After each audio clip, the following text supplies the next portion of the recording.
Halo, selamat sore, Om Swastiastu, teman-teman. Sore Pak, Om Oke, Swastiastu. Oke, mudah-mudahan saya mengingatkan lagi buat teman-teman di e-learning itu apa namanya sudah saya set untuk tugas dikumpulkannya minggu depan di tanggal 14 ya. Untuk yang apa namanya eh,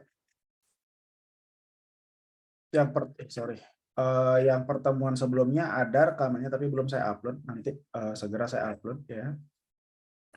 Em,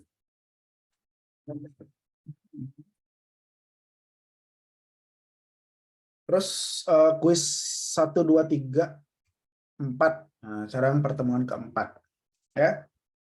Nah, kita di pertemuan keempat ini akan membahas mengenai literatur review ya.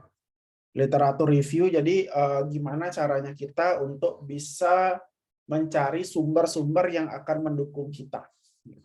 Oke, saya akan bahas filosofinya, kemudian saya akan bahas caranya, dan terakhir kita akan coba bahas cara mudah. Ada cara mudahnya ya.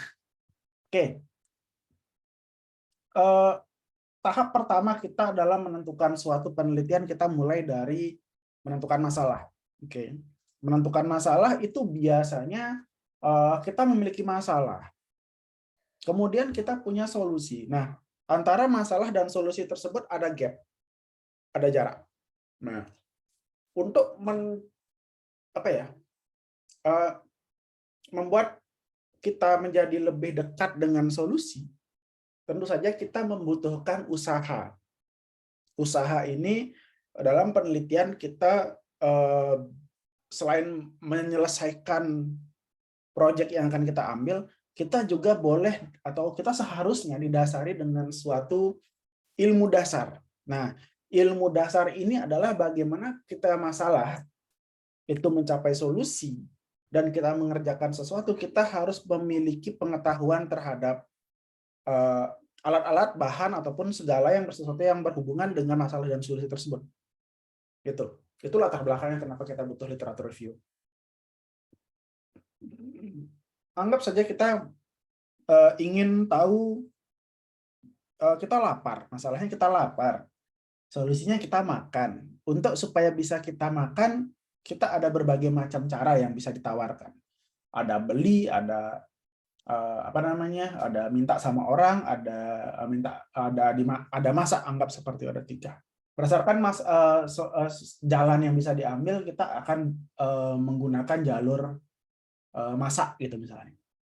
Ya, untuk kita bisa memasak, kita harus punya dasar gitu. Kita harus dasar. Oh, kita harus tahu di mana belanja. Kita harus tahu di mana penggorengannya. Kita harus tahu bagaimana cara menghidupkan kompor dan sebagainya macamnya gitu. Ya, jadi di sini literatur review mungkin teman-teman sudah banyak yang tahu adalah kajian pustaka ya. Jadi beberapa definisi ataupun beberapa kajian-kajian yang akan mendukung tercapainya suatu solusi. Oke. Literatur review itu berisi tentang uraian teori, temuan, bahan penelitian lain yang diperoleh dari berbagai bahan acuan untuk dijadikan landasan kegiatan penelitian. Jadi ada landasannya kajian teori ini. Ya, jadi sumbernya macam-macam gitu. Cuma ya sumbernya sendiri adalah sesuatu yang saintifik. Makanya ketika teman-teman nanti akan melaksanakan penelitian kemudian mencari suatu literatur atau literatur review ini, kemungkinan besar dan seharusnya ya teori-teori tersebut berawal dari hasil kajian ilmiah orang lain. Makanya di situ yang ada yang namanya sitasi, atau ya kita istilahnya sumber rujukan kita dari mana yang akan kita tampilkan pada daftar pustaka. Nah, di situ fungsinya literatur review ya. Jadi banyak sekali ya sumber-sumber pustaka. Cuma kita di penelitian kita nanti akan ada yang namanya sumber itu berbagai level. Itu ada macam-macam seperti artikel ya, terutama yang akan kita gunakan nanti adalah artikel yang seperti yang sebelumnya teman-teman itu udah cari di pertemuan kedua. menggunakan Google Scholar ataupun Google biasa ataupun cara lain, ya, artikel, buku, kemudian juga penelitian itu seperti skripsi, tesis, disertasi, kemudian bisa proceeding, teori tertentu ya, jadi macam-macam gitu. Jadi apakah sifatnya seperti apa literatur review itu sifatnya masih bersifat umum atau general? Masalahnya umum gitu. Ya, jadi berbagai macam teori bisa kita gunakan. Terus tujuan untuk dari literatur review adalah untuk mendapatkan gambaran yang berkenaan dengan apa yang sudah dikerjakan sama orang lain sebelumnya. Apakah bisa persis? Bisa persis. Apakah berbeda? Bisa berbeda. Tapi tetap kalau belakangan ini kita akan ngomongin soal plagiarisme ya. Jadi kita harus memegang teguh sama yang namanya plagiarisme. Mungkin permasalahan kita bisa sama, topik kita bisa mirip, metode kita bisa sama, tapi harus ingat kita punya batasan plagiarisme. Nanti akan lebih jelas sama nanti dosen pembimbing masing-masing plagiarismenya. Jadi misalnya kayak gini, kayak kemarin kita ngobrol soal sistem informasi beasiswa di Unhi. Untuk mencapai solusi itu kita akan mencari literatur pendukung kita. Ada nggak sih teman-teman kita ataupun peneliti-peneliti sebelum kita itu yang membuat sistem beasiswa? Ada nggak sih teman-teman kita sebelumnya yang meneliti tentang Unhi? Ada nggak sih teman-teman kita yang meneliti tentang beasiswa? Kita kumpulkan data-data itu. Atau mungkin lebih spesifik, ada nggak sih teman-teman kita dulu itu peneliti-peneliti sebelumnya mengambil topik mengenai sistem informasi tentang beasiswa walaupun tidak di Unhi, atau misalkan sistem informasi yang ada di Unhi apa aja walaupun belum mencapai beasiswa seperti itu. Tapi ketika itu sudah persis ya, misalnya sistem informasi beasiswa gitu, mungkin teman-teman akan ada effort ataupun usaha untuk pembeda dari kondisi tersebut. Ya. Jadi kalau saya filosofinya adalah filosofi apa ya? Botol gitu, filosofi botol. Ketika ada orang yang punya botol gitu, yang punya tempat gitu, orang lain sudah pernah melihatnya dari depan. Ada yang bisa melihatnya dari atas. Gitu. Dengan barang yang sama, cara yang sama, caranya melihat ya. Ada nggak sih orang yang sudah melihatnya dari bawah gitu? Atau dari sudut sekian gitu? Atau dari jauh atau dari balik pintu dia lihatnya dari lubang kunci. Nah, itu yang harus dicari pembedanya sehingga terjadi enrichment terhadap pandangan suatu kasus untuk teman-teman berikan suatu solusi. Bagaimana caranya melihat sebuah botol gitu? Oh, pakai mata. Standar sekali. Ini botolnya jaraknya 10 kilo. Oh, pakai teropong. Ini jaraknya 100 kilo. Pakai apa lagi? Oh, ini ada di belahan bumi lain gitu. Kayak satelit gitu. Jadi berbagai macam alat akan berkembang. Contohnya salah satu kayak tadi. Berbagai macam alat bisa berkembang ketika ada permasalahan yang berbeda walaupun objeknya pun sama. Jadi teman-teman yang saya pengen lihat di situ adalah kayak gitu. Maka saya sebelumnya juga akan memberikan pointer petunjuk buat teman-teman bahwa sesimpel-simpelnya tuh ada 3. Ada produk, ada metode, ada studi kasus. Jadi nanti dari seperti itu. Ya, akan muncul tambahan pengetahuan baru buat teman-teman. Ya, kalau bisa review itu dari tahun yang terbaru, baru ke tahun berikutnya yang lebih lawas gitu. Jangan sampai kedaluarsa. Sudah ada orang pernah melakukan dan berkali-kali dilakukan, ya jangan dilakukan lagi. Kecuali ada dampak berbeda di situ. Ya, datanya baru boleh gitu. Tapi jangan lama-lama dipakai datanya boleh. Ya, jadi ada berbagai macam batasan yang akan terjadi di masalah yang akan teman-teman temui. Nah, terutama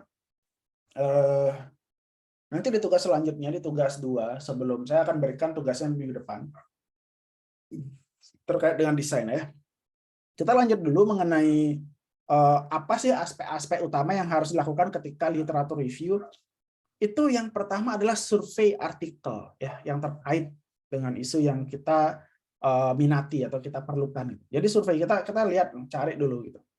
Oke. Terus yang kedua adalah kita harus evaluasi dari artikel-artikel tersebut. Jadi teman-teman bisa evaluasi, teman-teman bisa kasih notes, kasih catatan atau kasih simpulan dari paper tersebut, dari artikel-artikel tersebut, bahwa orang ini ngapain dan menghasilkan apa, itu minimal. Atau kemudian ini pakai apa nih orang ngapain gitu. Jadi ada biasanya 5W1H sih, kita jawab seperti itu. Dan apabila itu ada keterkaitan untuk mendekatkan kita terhadap solusi yang sedang kita kita perjuangkan, ya, itu bisa jadikan masukan yang terkait dengan isu dari yang kita angkat, ya. Jadi seperti itu. Oke, kalau lebih spesifik ya, ada beberapa pertanyaan yang akan bisa dikaitkan dengan problem kita gitu. Saya coba berikan suatu pertanyaan pada diri teman-teman ya. Yang pertama, apa yang menjadi masalah dan kenapa masalah itu penting untuk dipecahkan? Ya. Yang kedua, apakah masalah tersebut telah ditemukan? Masalahnya udah dilakukan belum? Yang ketiga, mulailah menetapkan permasalahan sesimpel atau sederhana mungkin yang kita bisa. Kemudian, apakah metodologi penelitiannya sudah dimulai? Terus, bagaimana cara mendapatkan dan mengolah datanya? Kemudian, sudahkah data dimanipulasi tersebut sudah diinterpretasikan? Gitu. Apakah data yang diolah sudah diinterpretasikan atau sudah ditampilkan atau sudah diberikan suatu visualisasi? Itu contoh. Ya. Apa kontribusinya terhadap penelitian yang dilakukan? Jadi apa yang setelah kita lakukan tuh gunanya apa sih terhadap apa penelitian kita gitu? Kemudian bagaimana simpulannya dan apakah kesimpulan dari yang sudah kita lakukan itu menjawab problem yang pertama itu? Jadi permasalahan kita terjawab nggak sih? Itu. Ya, jadi itu ada beberapa pertanyaan ya dari awal, dari bagaimana pentingnya sampai bagaimana hasilnya, dan sudah menjawab nggak pertanyaannya gitu. Jadi ada beberapa penelitian yang justru kurang pas atau mungkin tidak tepat diimplementasikan tuh bisa aja gitu. Ya, jadi itu mungkin karena ya selain post Meyer ya, selain kondisi di luar kontrol kita, ya berarti kita kurang membaca literatur review. Berarti kita nggak bisa dengan baik memberikan tahapan sehingga penelitian kita itu emang tepat guna terhadap masalah tersebut. Ya, oke. Manfaat, kita ngomongin ke manfaat ya. Literatur review ini penting sekali. Ya. Jadi kondisinya yang pertama adalah kita bisa menempatkan posisi pekerjaan terhadap posisi relatif gitu.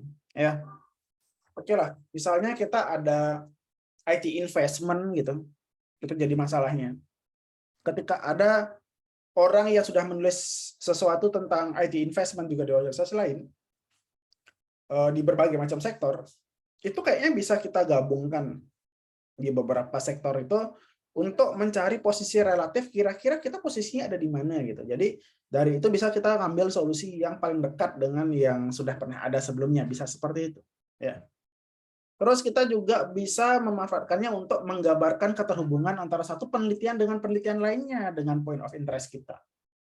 Jadi si A pengennya kayak gini, sudah menghasilkan seperti itu, si B menghasilkan kayak ini, kita kayak gimana nih? Ya. Kemudian kita juga membuat cara untuk mencari gap atau kesenjangan yang dikumpulkan dari kondisi analisisnya. Gap itu adalah sejauh mana sih ini sudah tercapai gitu. Jadi orang penelitian tuh belum tentu dan tidak rata-rata, jarang sekali penelitian itu yang memang benar-benar tepat guna sampai akhir itu perfect gitu. Jarang. Jadi tetap akan ada perubahan dan penyempurnaan setiap saat. Ya, jadi bisa dicari gap-nya. Jadi makin lama kita bisa makin mengurangi gap sehingga solusi ideal bisa dicapai gitu. Ya. Terus ada nggak kontras gitu. Penelitian sebelumnya adalah ada nggak pertentangan.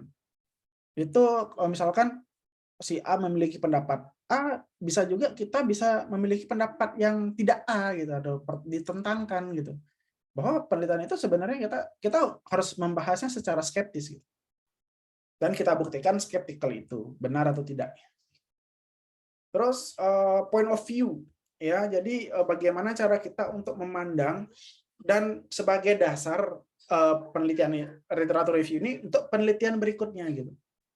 Misalkan kita ada kendala, kita bisa jadikan ini sebagai acuan juga nanti untuk penelitian selanjutnya, atau mungkin paling bisa ketika kalian jadi peneliti itu melihat apa yang tidak bisa dilakukan atau tidak sempat dilakukan sama orang lain, itu akan jadi suatu penelitian selanjutnya. Oke, kayak gitu.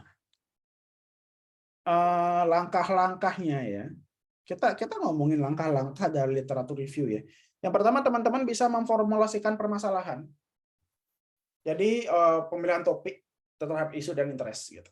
Terus mencari literaturnya, macam-macam caranya. Kemudian kita evaluasi datanya dan kita analisis dan interpretasikan. Atau cara gampangnya yang pertama adalah gimana cara kita melihat kondisi ini cocok sama kita ya. Yang pertama itu adalah mencari kesamaannya antara penelitian B dan penelitian kita. Kemudian atau mencari ketidaksamaannya, bedanya di mana. Atau memberikan pandangan criticize. Dia harusnya seperti ini loh, mengkritisi ya. Dia harusnya seperti ini tapi dia tidak lakukan, saya yang akan lakukannya kayak modelnya kayak gitu. Kemudian kita bisa membandingkan. Jika ada A dan B, bandingannya yang bagus yang mana. Untuk membuktikannya kita akan lakukan pengujiannya gitu. Atau dari penelitian yang luas yang besar, kita bisa lakukan ringkasan atau summarize. Nah, itu berbagai macam contohnya ya, gitu. Terus kita beranjak pada kondisi sumber. Nah, sumber itu dari mana sih kita bisa dapetin sumber-sumber dari kajian pustaka? Tentu saja yang kita harus melihat dari diri sendiri ya. Sumber kajian pustaka itu tentu saja ide dari kita. Kemudian dari penelitian kita. Kemudian penelitian masih di ranah kita sendiri ya. Terus ada benturan sama orang lain, kita bisa dapat literatur review itu dari sebuah diskusi. Selanjutnya ada literatur utama gitu, misalkan conference, preprints, jurnal, artikel itu yang memang orangnya langsung itu memberikan sama kita, langsung ataupun tidak langsung orangnya ya, tapi secara first hand itu diberikan pada kita. Nyampainya terserah, bisa kalian download, bisa kalian diberikan langsung. Gitu. Terus yang kedua, selanjutnya itu ada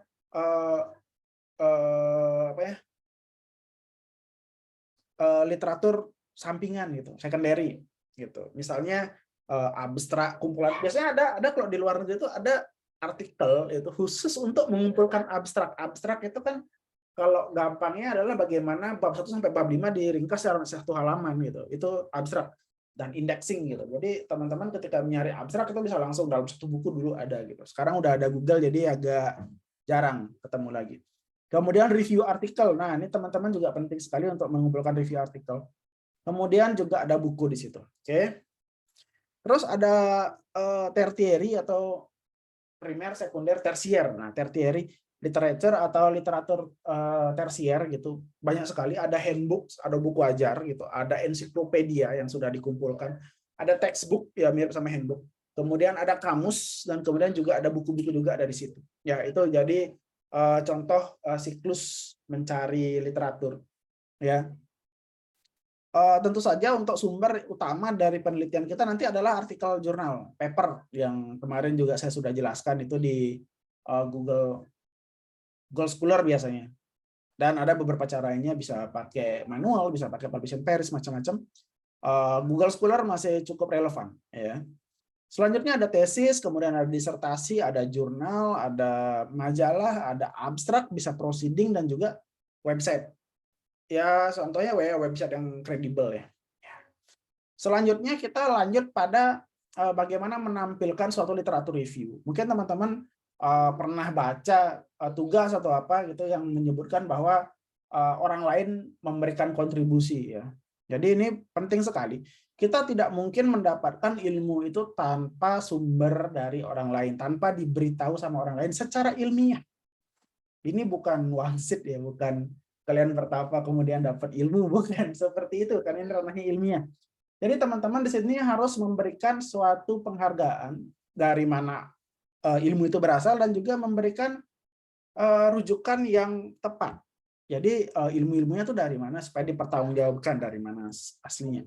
Jadi di sini kita bilangnya namanya citasi atau citation. Ini penting. Jadi ini bahan pustaka. Jadi teman-teman tuh bisa melakukan dasar seperti ini karena teman-teman mempercayai ilmu-ilmu yang sebelumnya tuh mendukung teman-teman. Gitu. Saya ini tahu soal software nih, soal bahasa pemrograman web HTML5 itu. Dari mana tahunya? Oh, saya bikin sendiri, itu sudah tidak mungkin. Kecuali emang benar ya kalian yang bikin. Tapi rata-rata sulit ya karena kita pengguna. Berarti kita tahu dari mana? Dari website, kita ketemu dari jurnal seperti apa, itu harus dibawa. Tuh. Ada berbagai macam cara ya untuk kita bisa jadikan kajian gitu. Ada berbagai macam format dan nanti juga teman-teman akan coba pelajarin juga bagaimana cara nyari. Nanti kita akan saya akan ajarkan caranya bikin citasi itu. Oke, seperti itu. Oke teman-teman. Jadi hari ini kita sudah ngobrol banyak soal kajian teori ya. Ini hal yang paling ya lumayan banyak ya yang akan ada di dokumen. Cuma ada cara mudah.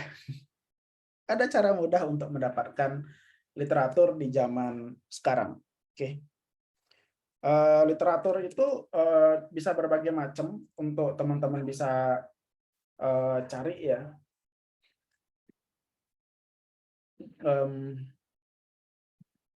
Mungkin saya coba apa ya, zaman saya dulu ya, itu teman-teman itu harus datang mulai zaman sekarang kita punya GPT ya. Kita punya AI itu bisa membantu kita. Jadi saya masih taraf AI itu membantu, bukan saya nggak nyinyir kemudian AI akan apa namanya menguasai kita, itu enggak. Toh orang-orang komputer kayak kita yang bikin mereka ada ya kan. Jadi kita mendinai ciptaan kita sendiri agak aneh. Ada AI sekarang. Sebelum AI ada suatu yang namanya search engine. Search engine itu mungkin ketika kita sekarang lagi sedang pakai search engine, ada orang AI pakai, kita cemburu sama orang. Ya, saya capek-capek nih pakai search engine, ternyata ada yang gampang ya, ada chat GPT ya gitu. Ada yang lebih gampang ya gitu. Terus ketika saya sekarang biasa pakai search engine, dikit-dikit Google, mungkin di zaman dulu ada orang yang kesel sama kita ya. Wah, saya capek-capek nih datang ke perpustakaan, buka buku satu-satu, yang ngecek di daftar pustaka satu-satu, baca indeks, baca glosarium, buka ensiklopedia untuk mengetahui sesuatu. Kalian pakai mesin pencari ya, gitu, cemburu ya. Gitu. Terus ketika zaman buku, mungkin ada juga orang yang cemburu sama buku gitu. Enak ya sekarang udah ada buku ya, udah bisa baca buku ya. Saya dulu harus bertapa gitu, harus nyari wangsit, harus lihat rasi bintang gitu, harus nanya sama orangnya langsung gitu. Wah, ada ya aja yang iri ya. Jadi kita akan terus ada zamannya gitu. Ya jadi, wah saya ini kuliah gitu, kamu enak ya kuliah, kamu ada yang giniin. Wah saya otak saya nyambung ke USB Pak. Jadi tinggal download di Google, saya bisa tahu nih gitu. Jadi nggak tahu masa depan kayak gimana gitu. Jangan-jangan kita setiap orang punya USB satu-satu gitu. USB. Atau otak kita ada Bluetooth-nya gitu, download di Google, bengong aja. Oh, saya bisa Python. Oh, jadi nggak tahu ke depan kayak gimana. Jadi kita akan pelajarin beberapa hal dari itu ya. Jadi saya nggak bakal cemburu sama AI gitu. Walaupun ya kita memudahkan, tapi ya udahlah. Kita sebagai pengguna ya. Terbantu ya, sudah terbantu. Oke. Dan teman-teman bisa melihat Google saya gitu. Ketika nanti teman-teman itu mungkin melihat Google, mungkin ketika teman-teman akan mencari sistem informasi adalah apa ya gitu. Jadi mungkin teman-teman bisa lihat di sini nih, misalkan, oh sistem informasi. Nah, jadi sistem informasi gini. Oh, ada artikel gitu. Tapi kondisi ini kan tentu saja agak diragukan karena ini website berita itu kurang sebagai kajian pustaka tuh kurang, tapi sebagai dia dijadikan masalah boleh gitu.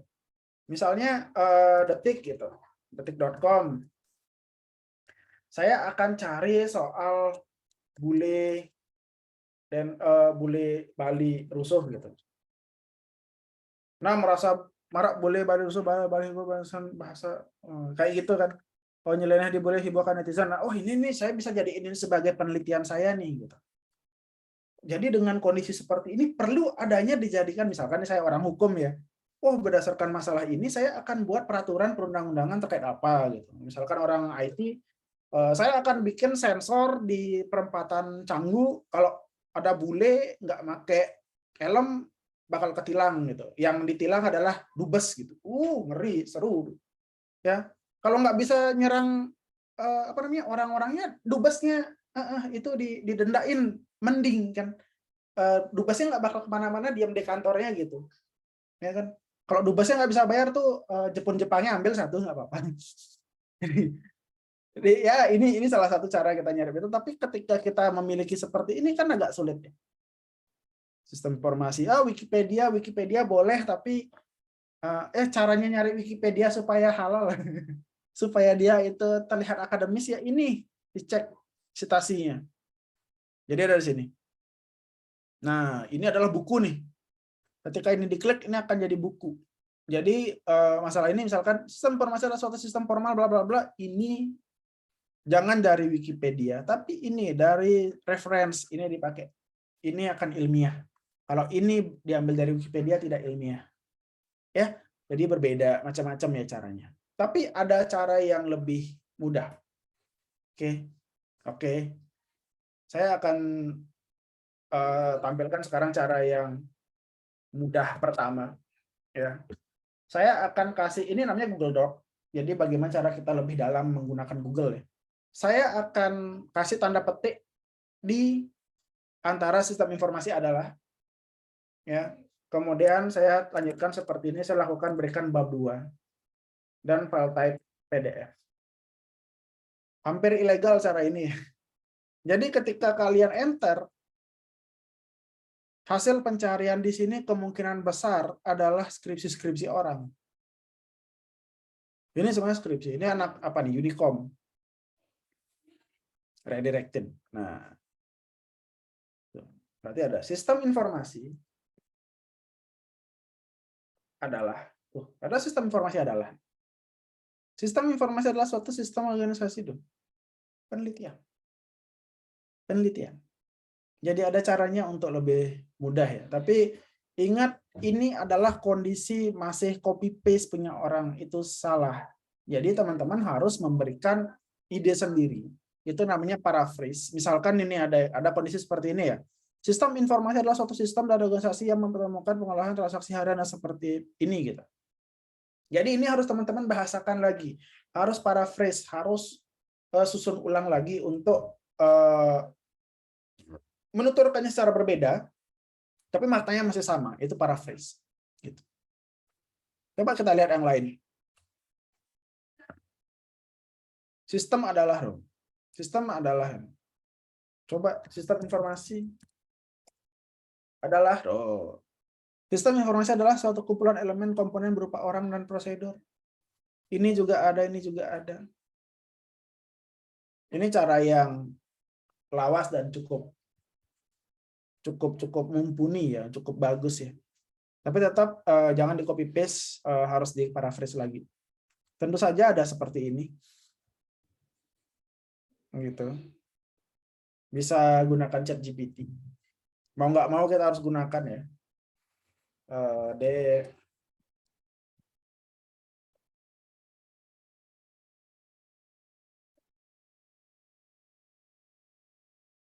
Bisa jadi seperti itu.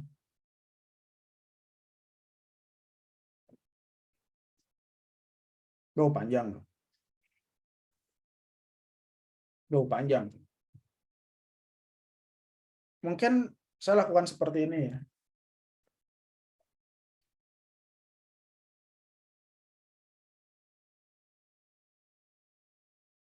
Nggak tahu ya, bisa jadi nggak?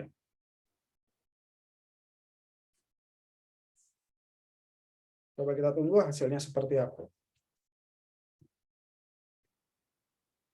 Mulai panjang ya. Panjang ya. Oke. Itu paragraf kedua sudah. Udah. Mungkin masih bisa lanjut.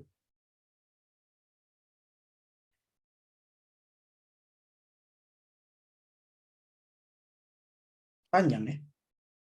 Tuh bisa membantu. Tapi satu sisi ChatGPT itu juga tidak reliable. Itu kurangnya dia. Dia kurang ilmiah. Jadi biasanya setelah ChatGPT saya akan cari satu-satu nih. Benar nggak sistem informasi melakukan satu kampanye? Saya cari ini yang mendukung, paper yang mendukung yang mana gitu. Dari sini saya akan cari ke Google lagi. Gitu. Ke jurnal. Ada yang nggak mirip? Seproses suatu komponen dari manusia teknologi. Mungkin ini yang mirip. Jadi saya akan tambahin ini di sini gitu. Ya. Itu adalah research mencari ulang. Jadi teman-teman bisa pakai dari sini, dari jenis yang ini ya. Ini keyword. Ya, jadi saya akan bisa ubah ini jadi keyword. Ya. Bisa satu kata, bisa dua kata, bisa satu paragraf, bisa kayak gimana terserah. Keyword. Kemudian dikasih bab II biasanya bab I. Kalau bab 2 jarang. Habis itu file tab PDF.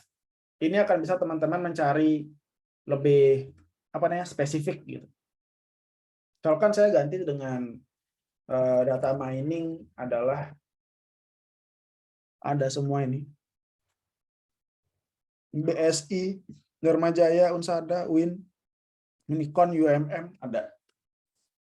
Bab 2 umum gitu bisa. Tapi kalau skripsi orang bab 3, bab 4 itu jarang bisa dibuka gitu. Kecuali full paper ya, ada gitu. Apabila beruntung. Bisa lihat skripsi orang penuh gitu. Jadi teman-teman bisa berbagai macam cara, bisa harus tetap menggunakan patokan yang ada di Scholar.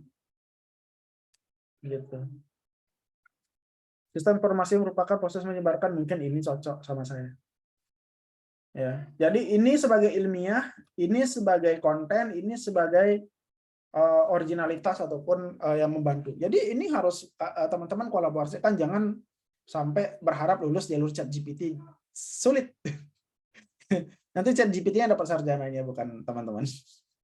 Aduh ya. Jadi itu berbagai macam cara untuk teman-teman nanti dapetin artikel jurnal, kajian teori. Terus Pak, kajian teorinya apa aja sih yang harus saya isi nanti pada skripsi saya? Misalkan. Jadi teman-teman tadi di awal sudah saya jelaskan bahwa judul terdiri atau topik terdiri dari 3 faktor utama. Ya. Yang pertama adalah studi kasus, ya. Yang kedua adalah metode. Yang ketiga adalah produk. Itu bisa diambil untuk dibahas masing-masingnya. Ya. Sebanyak apa? Tidak ada batasan. Misalkan teman-teman membahas sistem pendukung keputusan, bahas sistem pendukung keputusan. Sejauh apa terserah teman-teman. Terus ada nggak Pak selain itu yang bisa saya angkat? Boleh ada misalkan terkait dengan framework atau misalkan resepnya kayak apa, bisa dibahas. Bisa juga dibahas pengujian, caranya menguji atau memvalidasi hasilnya seperti apa. Atau beberapa kajian-kajian yang mendukung teman-teman yang penting untuk dibahas dalam kajian teori. Itu aja. Gitu. Jadi kalau teman-teman bikin sistem informasi beasiswa di Unhi, teman-teman akan bahas tentang Unhi satu. Teman-teman akan bahas beasiswa. Teman-teman akan bahas sistem informasi. Teman-teman akan bahas soal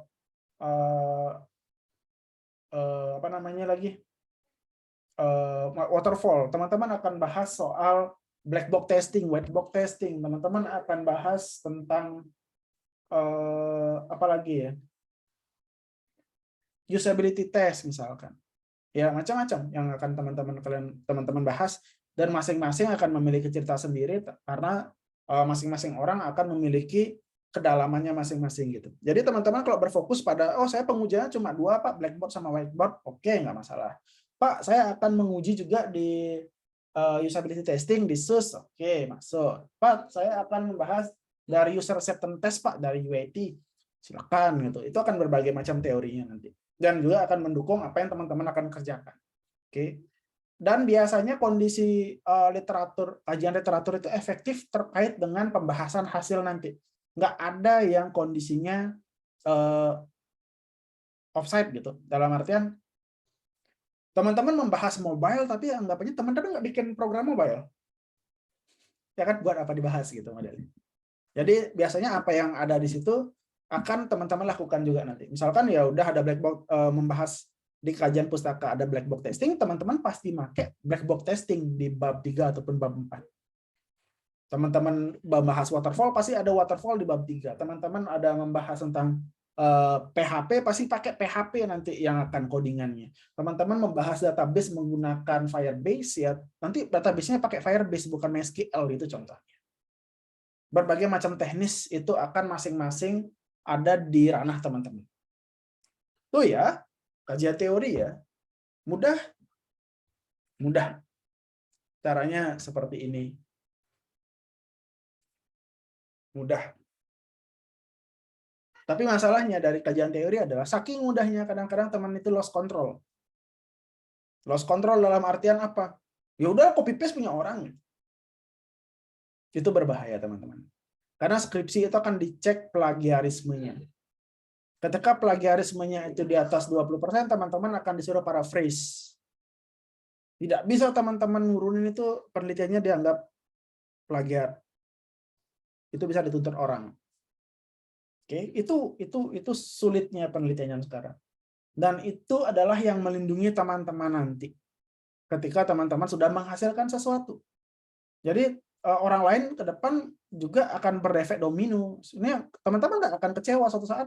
Oh, saya bikin skripsi susah-susah kok di-copy orang ya, kok dicolong orang ya. Itu nggak akan terjadi. Karena plagiarisme itu. Ketika teman-teman menjalani penelitian, plagiarisme akan jadi musuh. Tapi ketika teman-teman itu sudah menghasilkan suatu produk dari penelitian, plagiarisme akan jadi teman. Ya, jadi susah dulu, gampangnya pasti belakangan. Oke, mungkin PR saya untuk pertemuan kali ini adalah saya akan belum menjelaskan mengenai cara sitasi, saya juga belum menjelaskan mengenai plagiarisme, itu belakangan. Oke, itu dulu. Terus saya kembali mengingatkan untuk teman-teman di e-learning sudah ada kuis, di e-learning juga ada tugas yang minggu lalu. Minggu lalu itu nanti dikumpulkan paling lambat tanggal 13 malam. Kalau bisa, hari Senin malam, 2 jam 23.59 maksimal. Kayaknya jamnya jam Indonesia, jam Bali. Itu nanti teman-teman buat sekuat tenaga. Ya, jadi sebaiknya teman-teman bisa. Kita akan coba ngobrol personal di tanggal 14 itu masing-masing orang. Oke.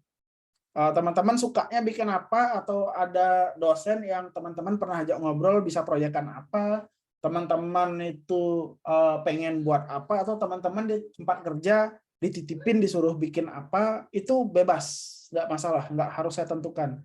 Tapi usahakan dekat dengan apa yang akan teman-teman bisa impikan untuk nanti skripsian. Ini ya kemungkinan besar ketika teman-teman bisa nyusun proposal skripsinya sekarang, itu kemungkinan besar nanti di semester 7 awal teman-teman sudah bisa ngajuin ini sebagai judul skripsi. Tuh. Bisa lulus tepat waktu.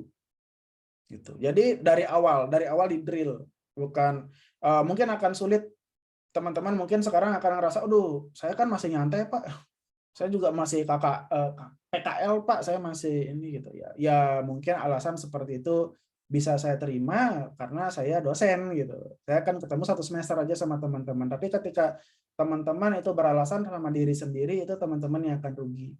Ya itu. Jadi manfaatkan mata kuliah ini dengan baik. Ya, jadi usahakan kalau bisa lulus tepat waktu. Semester 9 nggak dibayarin SPP lagi sama Uni. Jadi bolong tuh 2 juta tuh lumayan. Jadi jangan bikin Uninya kaya ya. Yang kaya nggak Pak Oki kok, tenang aja. Itu jadi ya itu sih ya, coba kita ngobrol di tanggal 14 masing-masing personal. Pak, saya suka bikin sistem. Pak, saya nggak ngerti coding, saya belum bikin tugasnya Pak. Nggak masalah. Gitu. Jadi kalau bisa itu ikutin tugasnya. Kalau nggak bisa nggak apa-apa. Nggak masalah, nilai sama saya gampang. Tapi PR-nya sekarang gimana caranya saya untuk memotivasi teman-teman bisa nyampe itu. Ya. Mungkin cara ngajar saya mungkin agak berbeda ya sama teman-teman di Unhi ya, ya maafkan lah. Tapi saya sangat concern sekali dengan kondisi skripsi mahasiswa karena saya adalah salah satu mahasiswa yang telah tamat. Saya tahu rasanya nggak wisuda bareng teman-teman. Jadi saya nggak mau teman-teman juga ngerasain itu gitu. Jadinya saya akan concern di sini. Mudah-mudahan teman-teman masuk bareng, keluar bareng, wisuda bareng, udah gitu. Nah, saya ngerasa banget sendirian ketika skripsian dan itu sangat berat buat saya gitu. Nanya ada tingkat malu, kakak tingkat udah juga sama yang sisa goblok aja semua gitu kan. Jadi gimana perasaannya, sulit gitu. Nanya sama teman yang biasa diajak gini udah sibuk kerja gitu. Apalagi teman-teman juga kayaknya udah kelas pekerja juga, jadi agak sulit ketika teman-teman nanti ketinggalan kereta, itu sangat berbahaya. Oke, jadi harapan saya kita bisa ngobrol di tanggal 14. Oke, minggu depan, personal. Nggak sempat bikin tugas, nggak masalah. Nggak sempat apa namanya bikin yang Word, ya nggak masalah. Yang penting ayo kita coba interestnya seperti apa. Ya, jangan idealis ya teman-teman. Kalau misalkan ada teman yang terinspirasi gara-gara teman-teman, jangan sedih, jangan takut dicontek sama teman, enggak gitu. Teman-teman juga bukan yang pertama kok. Jadi yang idealis, saya harus mendam ini judul saya sendirian, saya nggak pengen dicontek ya. Seperti yang sebelumnya saya bilang, jangan gitu. Kita harus berbagi di sini. Ketika teman-teman dianggap berbagi, berarti teman-teman sudah jadi mercusuar, sudah jadi pionir gitu. Oke, kita akan sama-sama untuk membahas apa yang mungkin teman-teman bisa akan buat nanti sebagai skripsi. Ya, cara paling gampang adalah kalian tuh coba ngobrol sama kakak tingkat di Unhi. Kakak tingkat ngapain aja, ngambil judul apa aja. Karena mungkin kakak tingkatnya masih dikit juga, mungkin teman-teman bisa tanya ke kampus lain skripsinya di sana biasanya ngapain aja. Mentok sama teman-teman yang seangkatan, coba ngobrol sama dosen Unhi yang ngapain aja di situ gitu. Jangan nanya sama saya karena grade-nya Undiksa agak sulit. Jadi kayak gitu. Jadi saya ambil yang medium low aja gitu. Jangan nanya ke Stikom sulit. Jadi nanyanya mungkin ke Stiki, ke Primakara, ke Mahadewa, kemana lah, ke teman-teman yang lain. Kalau uji nyali boleh ya ke ITB, nanya boleh gitu ya. Jadi kalau saya juga ngeri ngomong-ngomong ke situ ya. Jadi makin banyak teman-teman punya sumber bacaan makin bagus. Tuh dari saya untuk kajian teori. Ya, kita cukup untuk teori karena teori itu ada 3 aja. Caranya bikin judul, caranya bikin masalah, sama caranya bikin kajian teori. Itu untuk proposal. Bab 3 itu terkait dengan metodologi kita akan bahas setelah UAS. Jadi kita akan ngisi sebelum UTS itu dengan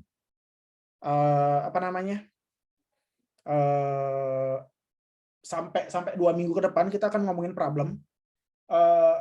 Habis itu sampai UTS kita akan ngomongin finalisasi problem. Jadi kita akan godok banget masalah-masalah teman-teman supaya bisa benar-benar jadi skripsi. Oke. Ini akan berat ketika teman-teman sendirian. Ini akan ringan ketika teman-teman mulai ngobrol. Nah, kondisi saya di sini mungkin trial sebagai dosen, padahal saya juga tidak menempatkan diri sebagai itu ya. Jadi karena saya di sini dosen, saya akan pura-pura jadi dosen. Saya akan uji di sini, tapi kan saya akan berikan solusi. Mungkin saya ingatkan sama teman-teman, style dosen beda-beda. Di Unhi ada 6 kepala, jadi itu juga beda-beda. Ya, caranya pendekatan, caranya ngomong, caranya memberi pointing, cara memberi pointernya, cara memberi apa pointer maksudnya? Cara memberikan solusi ya terhadap masalah-masalah teman yang hadapi itu kan berbeda. Ada yang memberikan pointernya sebagai suatu pertanyaan, ada saran, ada kritik, ada marah-marah, ada lempar bangku gitu. Jadi macam-macam. Ya, nggak ada lempar bangku, nggak ada. Jadi gitu. Ya, jadi kita akan coba ngedrill, kita jangan batasin diri, jangan takut saya bakal marah gitu. Enggak. Jangan enggak enak hati sama saya. Saya nggak enak nih sama Pak Surya gitu. Saya akan buat sesempurna mungkin, baru ketemu, baru ngobrol sama Pak Surya gitu. Ya baru sempurnanya baru tahun depan ya, percuma ya. Jangan gitu. Ya, skripsi terbaik adalah skripsi yang selesai, betul. Itu. Jadi skripsi saya tidak selesai karena saya perfeksionis. Serius. Judul ditolak 16 kali. Sudah itu saya itu nggak bimbingan-bimbingan sampai seperfect yang saya bisa, ternyata tidak berguna. Tidak berguna. Yang 100% saya gunakan, saya anggap itu perfect, muncul ke dosen pembimbing, enggak, ini enggak sejauh ini, Sur, jangan, ini sulit, ini levelnya tesis. Nanti kamu sendiri yang ini coret, segini aja cukup. Ya, tahu gitu kan. Tahu gitu kan. Jadi nyesel sendiri dengan seperti itu. Tapi ya jangan ditiru. Kita akan ngobrol semampu ketika teman berprogres, karena skripsi adalah kekuatan untuk memprogres sesuatu, bukan kuat-kuatan untuk mencapai kesempurnaan gitu. Sempurna itu hanya rokok dan Andra and the Backbone dan Tuhan saja yang punya. Oke, jadi itu pertemuan kita kali ini. Mudah-mudahan ada insight buat teman-teman. Kita akan ketemu minggu depan untuk ngobrol soal permasalahan. Oke, sebelum ini berakhir, apakah ada pertanyaan terkait dengan kajian teori ataupun permasalahan? Atau sudah pusing? Oke, minggu depan Panadol boleh? Oke, ya kemungkinan nggak ada pertanyaan sekarang. Saya akan nanyanya minggu depan, ya Pak. Oke, itu aja untuk pertemuan kali ini. Mudah-mudahan dapatin solusi, mudah-mudahan dapat pencerahan. Skripsi itu gampang, ya. Oke, itu aja untuk pertemuan kita kali ini. Terima kasih. Selamat sore, Om Santi Santi Om. Saya atur langsung semua sama teman-teman sudah hadir. Selamat sore, saya izinkan untuk leave room. Terima kasih. Terima, Pak. Oke, semua terima kasih. Sama, Pak. Yeay.